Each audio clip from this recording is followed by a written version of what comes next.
Good morning, everyone. Thanks for joining me this morning. My name is Catherine Leswing. I work for the Bureau of Student Wellness at the New Hampshire Department of Education. Today we're going to be talking about what is restorative justice. It's one of those terms that we hear quite a bit, especially now regarding education, but I think there's some misconceptions around it. And so we're going to clear some of those up today and talk a little bit about what the practice looks like when it is in a school building or a school district. Prior to my time at the New Hampshire Department of Education, a lot of my formal education and work was centered on conflict resolution with a focus on restorative practices in schools. So this is a topic that I'm really passionate about and excited to talk about today. As always, we hope that you'll connect with us on our social media channels. Right now, we are going live daily during the week on YouTube in the afternoons with the afternoon bell at 3 and in the mornings at 9 on Facebook. So we hope you'll connect with us there and maybe check out some of our remote learning resources at our website, nhlearnsremotely.com. It's a fantastic resource. So the big idea today, we're talking about restorative justice. And what is restorative justice? What do I really want or hope that you'll take away from this presentation? Restorative justice is a different way of thinking about our response to unwanted behaviors.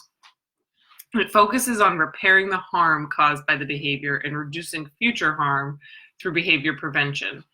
So when we think about today, the way discipline works, it's usually a punishment system. And the idea behind that is that if you hurt me or if you hurt someone in our community, we will hurt you back. And it really doesn't get down to the root cause of why the behavior was happening. And it also doesn't generally help to repair the harm that was caused by the unwanted behavior. So that's where restorative justice takes a little bit different of an approach. So what is it? I'm going to talk a little bit about key components of restorative justice and some of its core concepts. So restorative justice requires the offender to take responsibility for their actions and the harm that they've caused.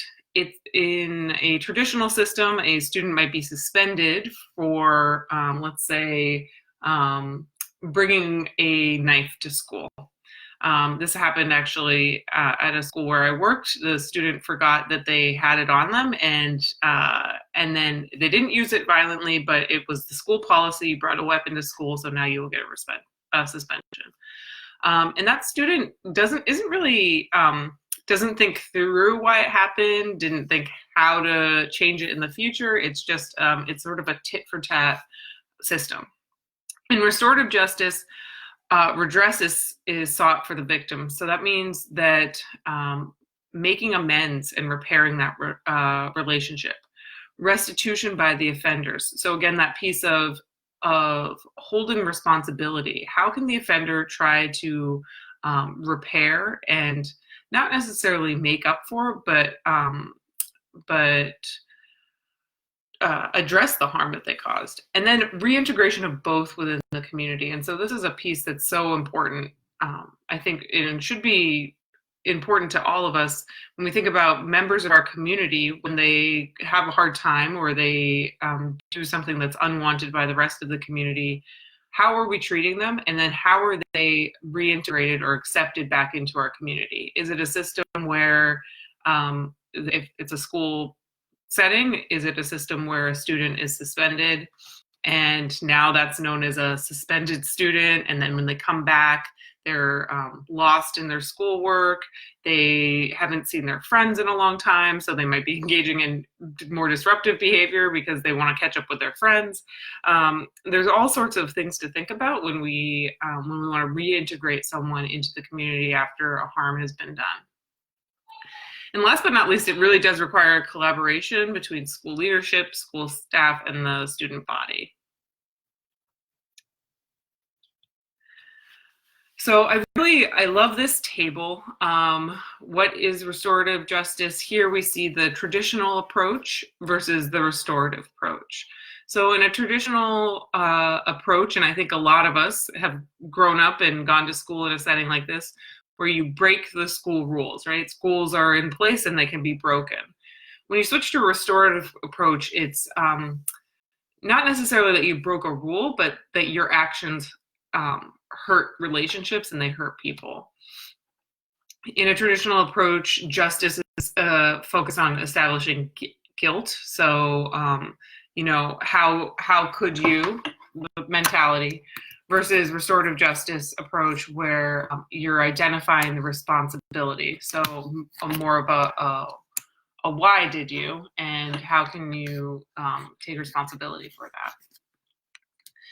that. In a traditional approach, as I mentioned earlier, accountability is punishment. And a lot of us, even the people who are in this field, when someone wrongs you, it's almost a human instinct to say, well, I want to wrong you back. And so how do we take it one step ahead and one level up and think, well, maybe understanding the impact of the action and then repairing that harm is going to make us a stronger community and is going to prevent a spiral then of disciplinary issues for the student who's been engaging in the unwanted behavior. In a traditional approach, the justice is directed at the offender. So it's the person who did the unwanted behavior that is punished, but the victim is really ignored a lot in these situations. Once the sentence is handed down, for lack of a better word, to the offender, the victim has no voice, and no one really checks in to see how the student who had something unwanted happen to them, how they are feeling and how they're coping. In a restorative approach, the offender, victim, and school all have direct roles in the justice process, and I'll talk about those a little bit in the next slide. In the traditional approach, rules and intent outweigh whether the outcome is positive or negative. So in the case that I spoke of earlier, a student unknowingly bringing a weapon to school, it was like a Swiss Army knife. Well, the rule is no weapons on school grounds. You broke the rules, and so you will be suspended now. That doesn't take into consideration a whole bunch of other things, including whether or not that student is going to have a positive outcome or a negative outcome because of that disciplinary action.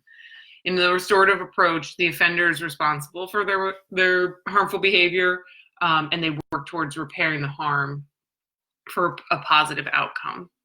And last but not least, there are limited opportunities for expressing remorse and making amends in a traditional approach. Again, generally the discipline is taken care of by the adults, and it's handed down, and there's not a lot of processing that happens. Whereas in a restorative approach, the central goal is to come to a point where the harm is repaired, and a lot of times that takes the form of amends and expressing remorse. Not always, and we'll get to some of sort of the sticking points for restorative justice. So key components, what does it look like if you were to adopt restorative justice in the school setting? First and foremost, the restorative work, the practice of it, generally when there's a large scale incident or unwanted behavior, there's what the school might choose to call a restorative circle, where the offender comes together, the victim comes together, along with a trained mediator, sometimes they're peer-led mediators, but this is all taking place in a calm setting. Having a setting where everyone can feel like they can let their guard down is really key for this practice. Additionally, circle practices are used often. They're generally referred to as a circle practice in restorative justice, where it's not, the point being is that you're simulating a community when you do that. And so when you have all the members of the community there and they all have an equal seat at the table, everyone is included, and it's more of a discussion. part of I just mentioned the circle practice that might happen if there's an unwanted incident, but I know lots of teachers, myself included, have used the circle practice in the classroom to establish community in the classroom. So the circle practice is really key on no matter the level that you're doing the restorative practice on. Peer-led mediations are often a component of restorative practice in the school. I personally love peer-led mediations. They do take substantial training and infrastructure to do, and so I think that's why we don't always see schools eager to adopt them, because they do take some planning and engagement, and it really generally takes a dedicated adult to take that on. But the idea that in the school community, students are the biggest stakeholders, and so they should be participatory in the disciplinary process, and especially the restorative practice process when we're thinking about how do we integrate students who have harmed others back into the school building. And last but not least, the most effective restorative justice practices at the school level do have a restorative practices coordinator. Oftentimes, this is a person that's just been sort of reallocated or redesigned their position. It might be a dean of behavior who, rather than being seen as the person who doles out the pink slips or the detentions or the suspensions, is now focusing more on mediating and organizing circles and working towards restorative practices that way. So here are a few of the benefits. I talked about what restorative justice practices look like a little bit. The benefits, and these have been proven by various research studies, is that overall teachers and students feel less stress, and as a result, there's more instructional time. When students, it's pretty incredible the change in behavior and the ownership of learning that students will generally undertake when restorative practices are put into place, because they feel accountable in a way that suspensions and detentions and traditional practices don't allow for. There are better outcomes for students across the board, academically, emotionally, behaviorally. There's a wonderful TED Talk out there. I'm forgetting her name right now, but she runs a restorative justice practice in a school in Chicago. This is an example of taking a current staff member and having them become the restorative practices coordinator. I think she's a history teacher at the school, but she also did a TED Talk, and she talks about a case where her school had a zero gang affiliation policy. So if a student came to school and was showing signs of gang affiliation, they were automatically suspended for 10 days. And what that did essentially was said to students, you're not welcome at school, and you are welcome in the gangs.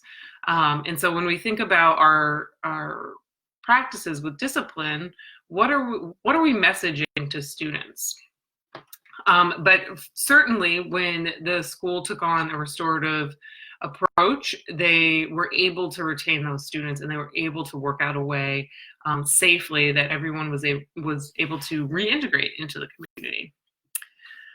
Restorative practices address the root causes of the behavior. When you are sitting in a circle, sometimes amongst your peers, with the person that you hurt, you're going to get down to the root cause of why you behaved that way. It might not be the first circle. It might be a long process, but it no longer allows students to act in a one-off way without really looking at what's driving that behavior. And last but not least, it teaches real-life skills. All students, as they grow up and they go out into the working world, will need to be able to communicate how they're feeling, will need to navigate tricky situations and really process their emotions. And so that's what restorative practices teaches. The drawbacks, and this is why I've just given a presentation on why restorative practices is so engaging and compelling. Why are we not seeing it across the nation in droves?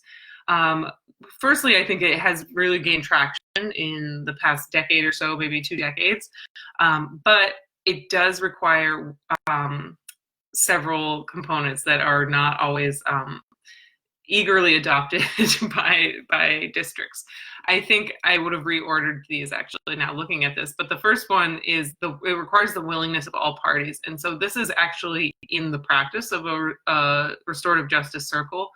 There are many occasions when you have an offender or someone who's done an unwanted behavior who is not willing yet to sit down in the circle. Similarly, there are times when there's a victim who is so heated and feels so wronged, and it's triggering, past trauma and all sorts of stuff that they are not able to come to the circle and talk it out, looking their offender in the eye. So in those situations, traditional approaches can supplement. A lot of times we see in school buildings, actually almost always, you see that restorative practices and traditional approaches are working in tandem with each other. So it's not, we no longer suspend students, it's we do a restorative practice before we get to a suspension place. But that willingness piece is key, and it takes time, and it's not always linear, and that can make people uncomfortable. And that's where a restorative practices coordinator comes in really handy. It does require planning and commitment. So we're talking probably, it's a multi-year process to really establish a restorative practice well, and so it really takes buy-in on leadership level and of staff. And last but not least, it takes time and money. And I would say that the money piece, you can get creative with it. You probably have people in your building already who are doing a lot of discipline stuff. And when you switch to restorative practices, that would potentially free them up or shift their role. The time piece is something that a school or district would really need to be committed to and say, I think this is the best approach for our students, and we should do this. So that is what I have for you today. Here are a few resources if you are interested more in restorative justice practices. The first one is a wonderful resource, Restorative Justice Partnership. They have all sorts of resources, webinars. They have implementation guides on their website, so I really encourage you to check them out. It's rjpartnership.org, and they're focused specifically on restorative practices in school.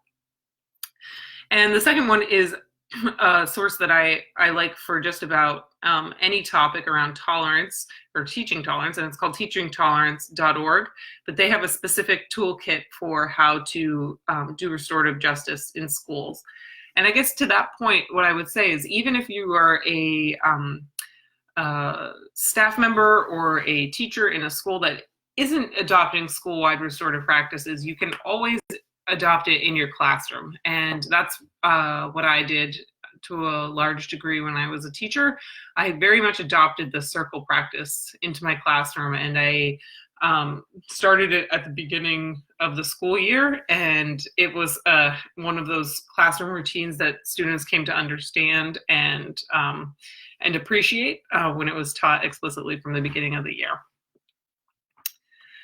So that's restorative practices in a nutshell. We hope you will join us for some of our engaging panelists and talks coming up for the rest of the week. We will be back here this afternoon for an engaging discussion with some district panelists talking about closing ceremonies during remote learning and how we maintain those rituals and traditions.